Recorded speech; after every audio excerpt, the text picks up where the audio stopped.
Good afternoon, Pointers, and welcome back to SPTV Sports Hub. I'm your host, Will Harrelson. Alongside me is my partner, Ashton Parker. Today we will cover many topics, including UWSP's pink game against UW Stout, Lady Pointers volleyball team success, and more. All that when we come back.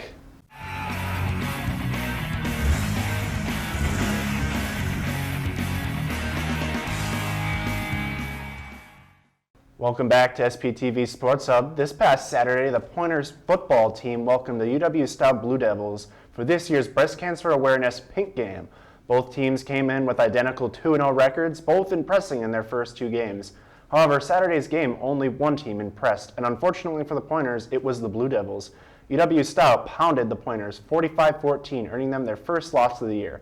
Stout's defense made quarterback Max Hero uncomfortable all game, forcing him to throw 3 interceptions, which in the end spelled doom for the Pointers. Ashton, you and I were at the game, and we watched it, and at some points in the game it was pretty difficult to watch. Yeah. What do you think really went wrong for the game to get that lopsided? I think the main thing that went wrong there was well, there's honestly like 2 factors that I think really impacted that game a lot. The first, I think it was both the teams' defenses. Now, obviously for different ways. For Stout's defense, they did an absolutely excellent job putting pressure on Hero, making him go into those uncomfortable situations and make him throw those tough passes, which, 3 of them led to interceptions. In the Pointers case, I don't think they did enough to really put that same pressure onto UW Stout, and they really let them take that really lethal pass offense that they have and score 45 points. Absolutely. I mean, they came into the game, did Stout, passing for almost 600 yards and 5 touchdowns, and you would think that a main focus of the defense would be trying to shut down that air raid offense, but I mean, there were some big-time pass plays. There's 53 yards, I think. Yep. And to complement that amazing pass success, I mean, they had a dominant running back game with Rayshawn Graham. I mean, he just ran all over the Pointers defense. Oh, yeah. He had 20 attempts when it came to running, and with 197 yards, led to almost an exact average of 10 yards per run, which is a first down per run he had. That's just absolutely dominant. And then unforced errors by the Pointers, especially, you alluded to the 3 interceptions that Hero threw. But we were playing field position game, trying to punt it deep into their own territory after just recovering a interception. I believe we thought it was a fumble. Yeah. But a snap goes right over the punter's head, gets down at the 20-yard line, and Stout was able just to put it into the end zone there, and just really mistakes and poor time management by the Pointers really just spelled doom for them. Yeah, no, I 100% agree. It was just overall very sloppy. It wasn't that dominant performance that we were expecting of them. It wasn't this close game that we really wanted from both these teams, because they're both 2-0. They're both had very good week 1s, or week 1s and week 2. But they didn't really the Pointers didn't come out as this dominant team. They kind of came out as those first 2 games were kind of like flukes. Right. And granted, it was against lesser opponents. They did look relatively good. But another thing to consider is this is just the first conference game of the year. Very You're going to get a lot of the rough things out of the way early. Yeah. And they do, in fact, play this same team a few weeks down the road. Now they have a bye this next week, followed up with a game against UW Eau Claire back in Gerke Field. So we'll see if the Pointers can kind of rebound from that.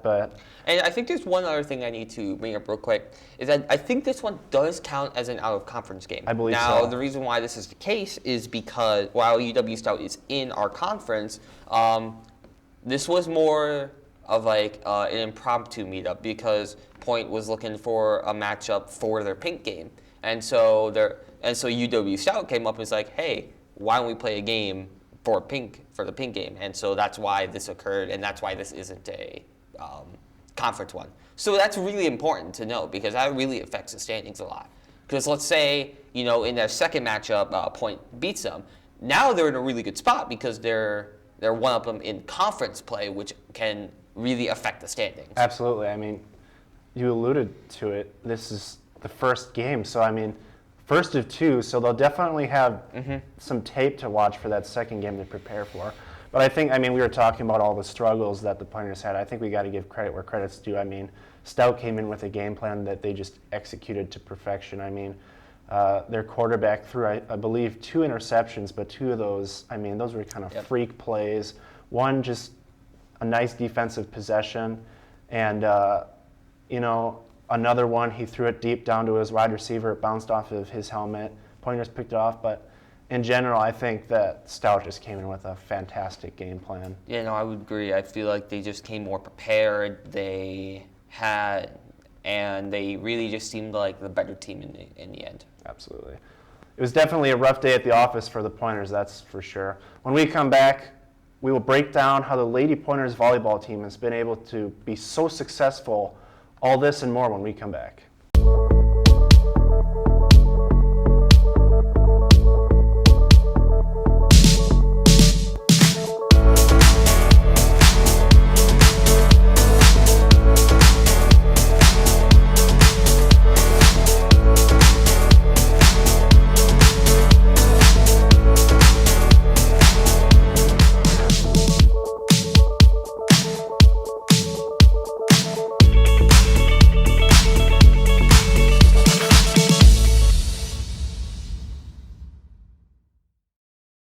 Welcome back to the Sports Hub. The Lady Pointers volleyball team started off the year 2-2 and looked pretty average in all of their 4 first games.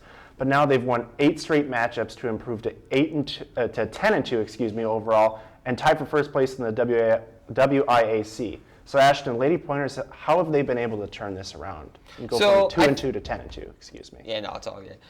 So I feel like really the main thing that they have been able to do recently is they seemed a lot more aggressive. They've had a lot more control of the game. Take a look at stats right here. In terms of just their overall stats within the season, they're outscoring they have over 100 more kills than their opponents have had, and that's really important because that's how you know how to score your points. It's a best of I think it's best of 5 or first to 3 set wins, and then you have the if I'm correct. And I don't really watch volleyball that much, but if I'm correct, it's like first to 21 for each game. So it's really important to get those kills in so you can keep getting those points as well. They also have less errors, and that's really important, just in any sport, is to try and make sure you don't really have that many errors when it comes to your play, because errors are something that the opponent can take advantage of, so basically I feel like that's something really important. Absolutely. I mean, to start any season at a 500 record and then to rattle off 8 straight wins has been very impressive. Yes. And the losses that the Lady Pointers have had weren't exactly blowout losses to bad teams. If you consider it, all things considered, I mean, I hate to consider something a good loss, but by no means is it a bad loss. I mean, they're sitting at 10-2, tied for first place, 1-0 in conference, and they're setting themselves up for potentially a deep run and a chance to win the conference. I agree. Especially when it comes to that good loss. One of their losses was against the number 20 in the country, University of Northwestern Minnesota. So I feel like that's really important to bring up, is that those losses have been against really good teams, and the wins have been really dominant wins. They've been 3-0 wins. We've had a couple 3-1s, but mainly 3-0. And one of them was even a conference win. They're currently 1-0 in their conference with a win against UW-Platteville, winning that one 3-0. So it's really important to I feel like the conference games are definitely the most important, but it's also really important just to make sure that you're dominant against your out-of-conference teams as well. Absolutely. And in first place, I believe tied for first place in the conference, no shocker, is UW-Whitewater. And they've had an 8-win stretch, but in general, rattling off 8 straight wins is impressive, no matter what sport you're in, especially volleyball, because you have to play up to 2 to 3 sets a game. And they're not just winning those 3-2, or they're just winning them 3-0, shutting out each side, just playing dominant volleyball. And it's been a great success story, and hopefully they can keep that up in the future. Exactly, and it's really important. They have a game on Wednesday, and it's really, really important one because it's against UW River Falls. So that's a conference game. It's really important when it comes to standing, so you can go see if they can rattle off 9 in a row, get that 2-0. And like you said earlier about that win streak, in any sport, it's incredible. That's incredibly impressive because every athlete can just have like a bad day, and they can just not be on their game, and that can really cause that loss. That there's like one loss in a win streak, but continuing to do to win 8 games in a row, especially with I think their last loss was at the beginning of September, so it's been a long time since they lost. So you would think that they maybe they're just not feeling it, but they're in a groove right now. I can tell. Yeah, I mean, it's been incredibly impressive to see how they've kind of turned. I don't want to say that the beginning of the season was bad, but they kind of turned it around and are kind of hurdling themselves towards, or they're putting themselves in a position to contend with the conference title. Mm-hmm. And as you alluded to, the Lady Pointers will be back into action this Wednesday, taking on UW River Falls at Berg Gym. When we come back, we'll discuss how the cross-country team performed this past weekend in Whitewater. And also, when we come back, we'll be previewing the Packers and Lions Monday Night Football matchup. So don't go away, because we'll be right back.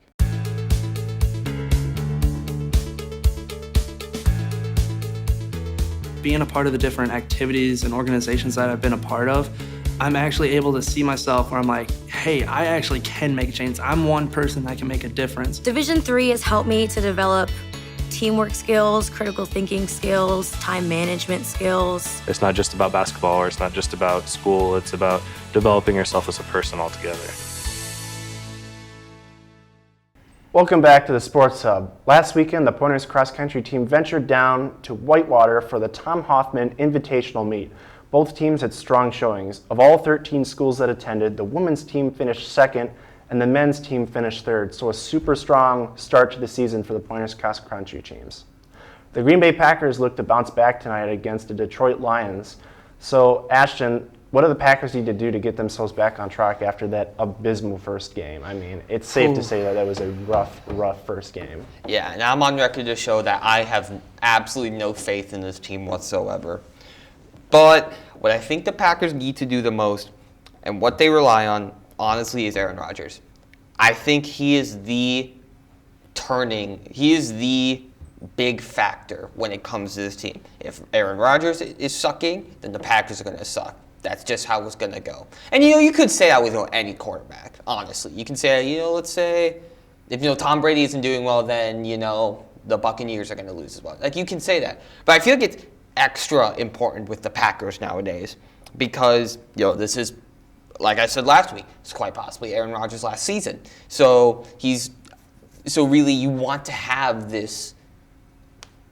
What I'm feeling is that you need to have this quarterback to be kind of comfortable in that offense. And earlier in the game against the Saints in Jacksonville, because they moved it due to the hurricane up to Jacksonville, Rodgers just didn't look all that comfortable, and obviously throwing for multiple interceptions without a single touchdown, which is a rarity for Rodgers. Mm-hmm. But Detroit last week played a very, very good 49ers team. They were down by a lot. They came back. They didn't win, but it shows the resilience that Detroit has. I know the line is about 11.5 tonight, but I feel that Detroit can potentially push Green Bay. I was about to say, I think it's really, really strange that the line for this game is so high because I feel like these teams are way closer than what the stats are giving them right now. That the bettors are giving them. Detroit is a team that really is in a weird position. They just traded their quarterback. They've had Matt Stafford for years and years. And now they traded him to Los Angeles for Jared Goff. And now Goff is trying to find his new way in this entirely new division, in this entirely new different climate than what he's used to in Los Angeles. Mm-hmm. And They play indoors, but still, it's a completely different environment than what it is like in Los Angeles.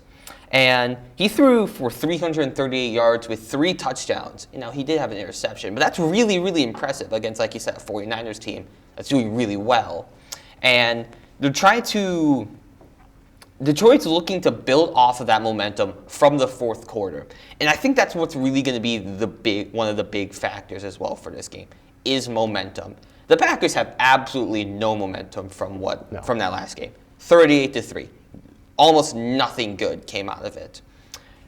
In Detroit's case, yeah, they lost, but they had that fourth quarter where they scored, was that 21, 24 points? It was a lot for just one quarter. It was a valiant comeback, and I think some things that get misunderstood is people think of Jared Goff as more of an average quarterback and saying he hasn't really won anything. Well, a few years ago, he took his team to the Super Bowl, albeit it was a really controversial call in the NFC Championship that got there, but you can't really take away the fact that he's had success in the past. And this Detroit team I don't want to say they're in a rebuild mode, but they definitely have a lot of new pieces that they're going to have to figure out and see how they can play together. And Green Bay, like you said, they have absolutely no momentum. I mean, I'm not the oldest player, but I'm 20 years old, and that is one of the worst performances I have ever seen a football team ever play.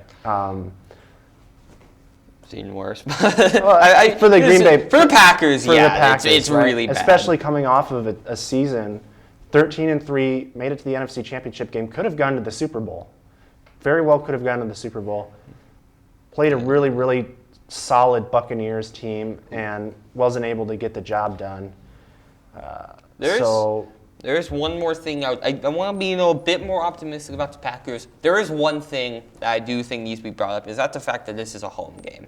The Packers do really, really well when they're with fans, when they're at home. Lambeau Field is just this absolutely magical place where no matter how bad a Packers team is, let's bring up 2018, 2019. They were not good.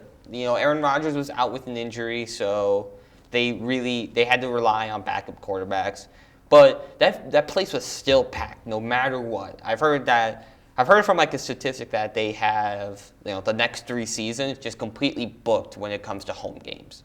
So Lambeau Field could be this turning point for this Packers team. Maybe that first week was a fluke. Again, it's only been 1 week since we've had NFL football. Maybe that first week was a fluke, and you're gonna finish out 15-1. Right. Maybe that's gonna, 16-1. Right. I forgot. 17 games this year. They added an extra week, but it's really going to be this week. I feel like really is going to be proving grounds here against an NFC North opponent. It's going to be really, really important for NFC North standings as well. Absolutely. So it's going to be really. And other news. I mean, over the weekend, the Milwaukee Brewers officially clinched their playoff position. Yep. And look to kind of build that resume and get to I don't know if they have locked in the 2 seed yet. The trend is looking that way, with the San Francisco Giants looking to eventually lock down the first overall seed. But if you're a Brewers fan, you almost kind of want to get that second seed because they're way better on the road than they are at home. Correct. And that's not even the case, honestly. When it comes to the Brewers, the magic number is now 3 when it comes to clinching the NL Central crown. And, they already clinched the playoff, but we want that Central crown. We don't want to face it in a wild card game. But you said earlier that the Brewer fans would actually want to be in the 2 seed rather than the 1 seed. And that's very, very true. You see, when it comes to the wild card this year is going to be very interesting, because the 1 seed is going to be, the NL West champion. They are absolutely dominant. It's either going to be the Giants or it's going to be the Dodgers. The 4th seed, the person playing in the wild card, is going to be that second NL West seed. And those are really, really close. I think the Giants have 95 wins right now, and the Dodgers have 93 wins. They're very, very close when it comes to seeds, but because of how the MLB playoffs work, the Dodgers are going to get the lower seed if this trend continues of the Giants winning. So we want to get that second seed so we can face that NL East champ, who's a weaker team than the other ones. I'm not saying they're bad, of course not. They're going to be in the playoffs. But we'd rather have the NL West beat up on each other than we beat the NL East. Then we go to the NLC, finish off the final NL West team, because the Brewers have been known to beat up on the NL West this year. They have a positive record against them, and then get that World Series berth. I think the first one since 1982. Yeah, I mean, the separation between the first wild card spot and the second wild card spot, last time I checked, was like 13 games. I think you're right. Yadier Molina and the St. Louis Cardinals have put themselves in position to potentially make a break there. So I know the Brewers fans are hoping. They just want to get that division done. Since the past 4 years, I think it's been a different division champion every year. Let's see, 2018. Yes. So I mean, this would be the second division crown in 4 years for the Brewers, which for Craig Counsell. 4 playoff berths in 4 years. First made, and then before Craig Counsell got here, the Brewers had a total of 4. So he's doubled the amount of times they've made the playoffs. I mean, it's been a special ride for Craig Counsell, there's no doubt. Well, that'll do it for today's edition of the Sports Hub. Make sure you turn in next week for more sports information about anything UWSP related. For my partner Ashton Parker, I'm Will Harrelson, and we'll see you next time.